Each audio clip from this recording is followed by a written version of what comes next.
Nasib banding pemecatan tak jelas, AKBP Akhirudin tetap garang, tampar handphone dan bentak wartawan.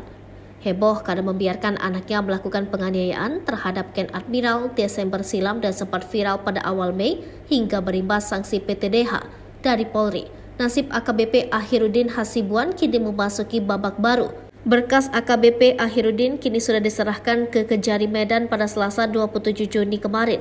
Meski sudah dilimpahkan ke Kejari dan resmi ditahan serta dipecat dari Polri, meski kini masih tahap banding, AKBP Akhirudin tetap garang dan marah kepada wartawan yang akan mengambil gambarnya.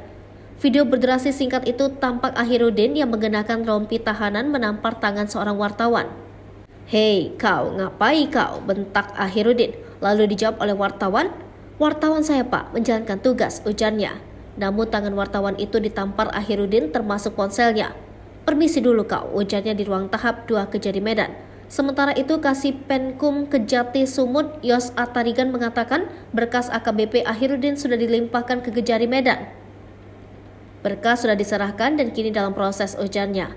Sementara itu nasib banding AKBP Akhirudin di Mabes Polri belum jelas. Ia dipecat dengan tidak hormat karena akibat pembiaran yang dilakukannya saat anaknya Aditya Hasibuan duel dengan Ken Admiral. Atas sanksi PTDH tersebut, AKBP Akhirudin mengajukan banding agar tidak dipecat. Namun nasib banding Akhirudin itu pun belum jelas dan kapan akan sidang. Menanggapi ini, Kabid Propam Polda Sumut Dudung Adijono mengatakan pihaknya sudah menyerahkan berkas banding AKBP Akhirudin ke Mabes Polri. "Berkas banding sudah di Mabes Polri, banding sudah diterima oleh kita.